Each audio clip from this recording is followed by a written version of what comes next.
So what are you doing? We are burning some wood in order to make charred wood and ash because ancient Menominee gardens sometimes seem to have additional carbon in them, and we're thinking perhaps it was from burning some of the wood and other debris in the forest around the gardens.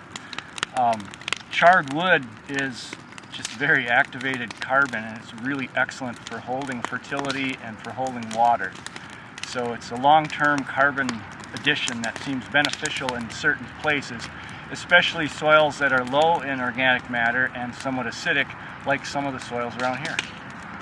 So if we burn this right and don't burn too hot and burn it too hard, we'll have some char left behind to put around, and we'll grow corn on it and see how it affects the corn growth.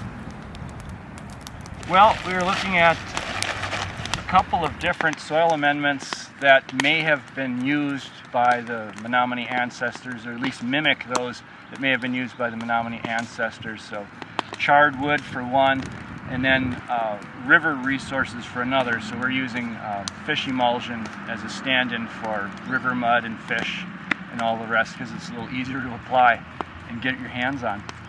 And we're comparing that to adding nothing to the soil and to adding modern chemical fertilizer, just to see how they all impact the growth of the crops and how does it affect the soil in the long run, for fertility's sake, for growing a crop, as we try to get a better understanding of what the ancient Menominee were doing here and how those techniques may or may not be useful for ongoing food production. This year is really going to be the one that tells us what's happening, because it's been 5+ years of adding these amendments, and we'll grow corn on it, which is a pretty nutrition hungry crop, so we'll get to see what happens there. And then, you know, one of the parts that's very fascinating to me is then to see also what's happening as far as microbial activity in the soil.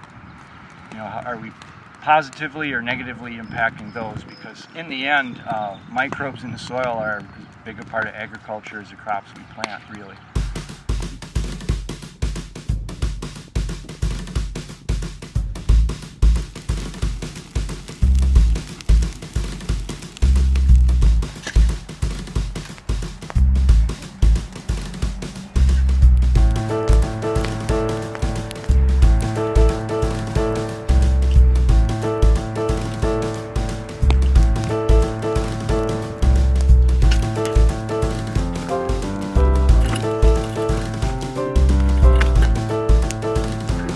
Go and do this without getting hurt or causing problems.